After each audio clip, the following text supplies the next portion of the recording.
the hills when HBO comes calling for Hard Knocks. You know why? That's Like why. that Yeah. sets such a bad precedent for anyone trusting anyone inside the walls of their particular organization. It's not even funny. So now, yeah, that's what you're left with.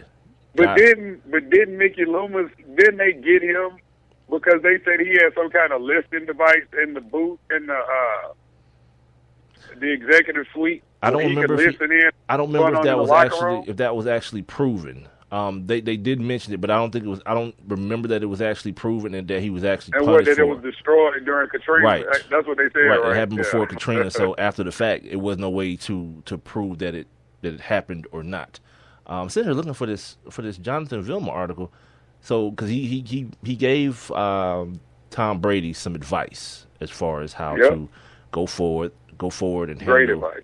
this case with the NFL, and for whatever reason, oh, here it is. So there's a picture of Brady on it, so I keep passing it by. All right, quote. This is from Jonathan Villiam. These are text messages to ESPN's Ed Werder. He says, quote, I tell Brady to fight the emotion of defending himself publicly, lawyer up, and begin to devise a game plan to beat the NFL through the court system, end quote. If you remember, well, I just referenced it when Jonathan Vilma had exhausted all his all of his appeals via the NFL process. He, per Ed Warder, took a couple $100,000 out of his own pocket and said, "We're going to Fed court on this, pimp, and I'm gonna show you what time it is." Because remember, at the time, Jonathan Vilma was coming towards the end of his career, so it was time to start looking forward. I think Jonathan Vilma played 2 more years after that, and it was time to start looking. And I think he was hurt, and I think he got hurt that year. He was hurt. Came back. No, he was hurt that year, and that was another deal. Because he was suspended for the whole year, he couldn't go to the facility to rehab a knee that was injured. That's right. So there were other things involved with this. So for his from his point of view, he had to be looking forward at other things. And I mentioned this when it happened. Like for Sean Payton to get suspended for a year, he'll make that money back because he'll be able to coach another 10, 20 years. He's a great coach, great play caller, and a great head coach. So he'll be able to coach as long as he wants to. And if he ever gets dismissed from the Saints, guess what? There'll be a bunch of other teams knocking at his door to get to acquire his services. With Jonathan Vilma, his lifespan as an employee to the NFL is much shorter as a middle linebacker. So for him, it was important to clear his name so that he would be employable to outside entities like the ESPNs of the world, the Fox Sports of the world. He's currently now doing work for NBC Sport, Pro Football Talk on NBC Sports. So obviously, I don't know if one necessarily had to do with the other, but he's employed now by as an analyst, which is something that, like I'm mentioning, he had to be looking forward to. This article here mentions that Tagliabue threw out, quote unquote, all discipline Goodell had imposed on Vilma and defensive end Will Smith for taking part in the Saints program that rewarded injurious hits. That's a word, injurious hits. Tagliabue did the same for 2 players who by then were no longer with the club, Browns linebacker Scott Fujita, who I mentioned earlier, and free agent defensive lineman Anthony Hargrove. I think I have Anthony Hargrove's agent's number. I'm going to look through my phone when we get to doing this and see if we can, because I remember when this was happening, I tried to get him on the previous version of the show, and he was saying that he wasn't doing any talking. He was doing no more talking about the situation. So maybe now that this deflate-gate thing is happening, he may want to share his thoughts on what he thinks about the discipline. Vilma goes on to say in text messages to Edward, a quote, "We based our argument off of Goodell being the face of the Bounty Gate witch hunt," end quote. Quote, he hasn't done that this time around. Wait, I want to make sure everyone hears this part because this is important. He says, quote, "He hasn't done that this time around. I don't know how he accuses Goodell of being too biased to be the arbitrator. I was able to prove he was biased and then let all the facts start coming out in a neutral setting," end quote. And what he's talking about is the fact that Goodell learned from that incident with the Saints, in which he was judge, jury, and executioner. In this case, he put the investigation off on Ted Wells. He put the discipline off on Troy Vincent. So now when it comes to the appeal, he can say, of course I can appeal it. I had nothing to do with either part of the inquiry. I didn't do the investigation like I did with Bonnygate, and I didn't do the punishment like I did with Bonnygate either. I delegated both of those duties to other people. So it's going to be hard for. So let me ask you this. All right. Now everybody doesn't know this. I was about to say we all know, but in 2006, when Roger Goodell was selected or elected the commissioner of the National Football League, Robert Kraft played a big part. He did. So, with that being said, are there any doubts in your mind that when this thing goes to appeal, Roger Goodell doesn't, I guess, go against Troy Vincent's better judgment? I think that would be, I mean, that's kind of like, I think that's too easy of an assessment to come to, especially when you don't know if he's going to actually hear the appeal. Because the request from Brady is going to be that a neutral arbitrator hear the appeal, not Roger Goodell. That's going to be the first thing they do. Mm-hmm. If he does choose to do it, he'll do what he always does. He'll gauge the room. He'll kind of take a poll of what the public sentiment is, and pretty much probably go from there.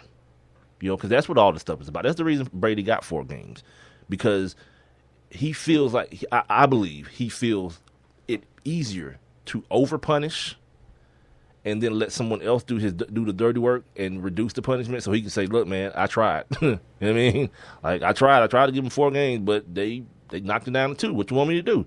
Same thing with the Greg Hardy situation. Greg Hardy ain't gonna do no damn 10 games. If anybody thinks so, you're a fool. Like, all this stuff is, I'm just gonna give you more. Because when the last time Roger Goodell went to court and won? Never. Yeah, he's over. You understand what I'm saying? And so in understanding that, he's stacking the deck in his favor and say, okay, if I can't win when people with better sense than me look at these cases, what I'll do is I'll just clear my name from the beginning. You know, if he had to do again, he'd probably give Ray Rice 6 or 8 games. Ray Rice would appeal, get 4 games, and everyone would say, man, I can't believe the appellate court did that. Thanks, Roger. At least you tried to give him 8. See? Whole different narrative then. But, you know, again, he learned from it. Same way I just mentioned that he learned from Bonnygate. He's a guy who's adapting to whatever the people who scream the loudest think he should do, which is a terrible way to run an organization, by the way. Like, do you? But it's just so funny. I mean, because I remember when that whole Mike Vick thing happened, and everybody was like, "Oh, Roger Goodell is going to be the greatest commissioner ever. He's no nonsense. Mm-hmm. He plays no game. This. And I think Mike Vick might have been the only open and shut case he had. I don't think there's been any other thing. No, the Dante Stallworth thing was pretty much what it was. You know what I mean? That was more a court thing anyway. Yeah, his problem is like with the organizations, like, because he works for the owners. Like, for those of you who don't realize that, like, Roger Goodell is not the boss of the NFL. He is an employee basically of the owners. He works for them.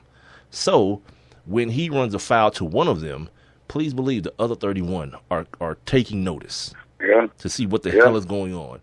And this is why a lot of people are saying that by him doing this with Bob Kraft, a guy who was very, very, very instrumental in getting this decade-long CBA done, this quote unquote labor peace that they're in right now. Which wait till 2021 comes and you'll find out how peaceful this whole thing was.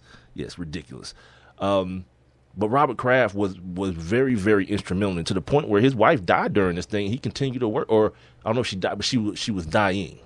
I don't know if by the end of it, because I remember the press conference where him and Jeff Saturday were hugging and kissing, and everyone was so emotional. By the time they signed it, she had died. She had died. Yeah. So understand that's another big part of it. So now you fast forward a couple of 5 years or so, and now you're here, where this dude has pretty much run your organization through the mud in front of the entire nation. Because, like I said, like, everything came off the front page. Boston Bomber, Baltimore, all this stuff. I don't know how many of you guys know this, but the kid in Wisconsin, the police went home. I know no one's surprised about that anymore, but I do deem it my duty since we're so worried about these deflated footballs. Yeah, the cop who shot the kid in Wisconsin, and in full disclosure, I didn't read the whole article. I didn't, because this is the type of thing that at this point doesn't matter. It don't matter what the details are. He's at home. This kid is dead. He's at home. I read some stuff about the kid acting erratically. All right, that's enough to shoot somebody. Fine, I'm good. And I just turned the page and said, you know what? When it hits my mind, I didn't even put it on my notes. I just said, if it hits my mind, seriously, I said, if it hits my mind, I'll mention it. Right. And it did. It just did. So that happened. For those of you who didn't notice it because no one else is talking about it, yeah, that dude's at home or wherever he's at. He's not behind bars. Just know that part. All right. Hey, really quick, because yesterday you brought up something. We were talking about Robert Kraft, and of course, I had to do the research myself because you were telling me, you were like, because I think his girlfriend, she got to be like younger than his kid. How old is she, dude? How old is she? She's 34. My man, my MFing man. He's 73. That's outstanding. They've been dating since 2012. My man. His wife died. Oh, they've been dating since the summer of 2012. His wife died in the summer of 2011. Yeah, he didn't take no time. He was like, good. Now here's the deal. Now I'm surprised you don't know this girl from PBS, because I know from time to time you watch PBS. She's from what? Correspondent. Yeah. From where? From PBS. Oh, yeah. Nah. But look, she's 16 years younger than his oldest son. Yeah, that's a weird porno there, boy. Yeah, man. Like her name is Ricky Noel Lander. That's one of those fetish pornos, dude. Like the old dad, and then the stepmom is like hella young, and then the son is like at home alone with her. And she ends up screwing the son. Rob Kraft. He's creepy Rob Lowe, as a matter of fact. Right. Think about it. You should see that. You should Google image him and her together. He is definitely creepy Rob. Yeah, he's rich, creepy Rob. Like, I've seen them together, dude, and she looks so uncomfortable with him.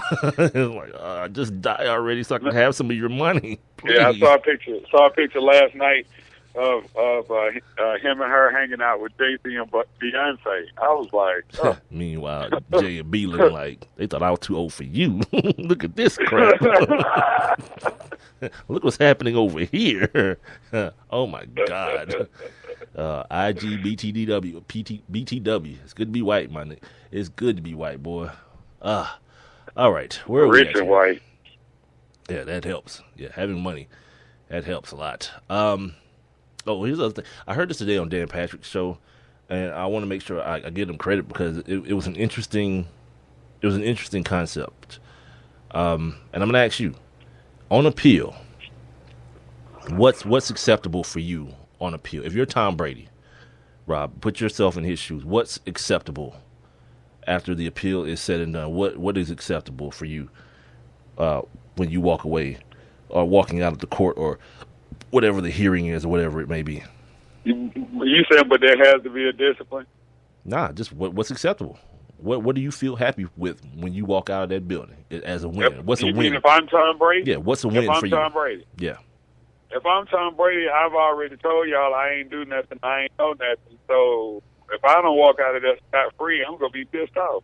Nothing's gonna be acceptable. Yeah, and that's what Paul Papp said from the Dan Patrick show, and I was like, yeah, you know what? It kind of makes sense because even if you go in there and they say, okay, yeah, 4 is too much, we'll knock it down to 2. He was like, Tom Brady should just go in there. If you don't like, and this is the part I believe in wholeheartedly. If you're gonna be an a-hole, be that way all the way. So if you're gonna be like, it's only been 30 hours, Jim, I hadn't had time to digest it and this, that, and other. I wasn't a good student. I'm used to looking at X's and O's and all that kind of stuff. Yeah, walk into the hearing the same way. Like, look, just slam your junk on the table. Say either it's 4 or nothing. I ain't here for no reduction. I'm here for a complete acquittal of everything. Right. Period. Yeah. So if anything less than that's happening, I'll leave right now, and we'll see you in court, pimp. That's how you do that. You don't even go through with the hearing.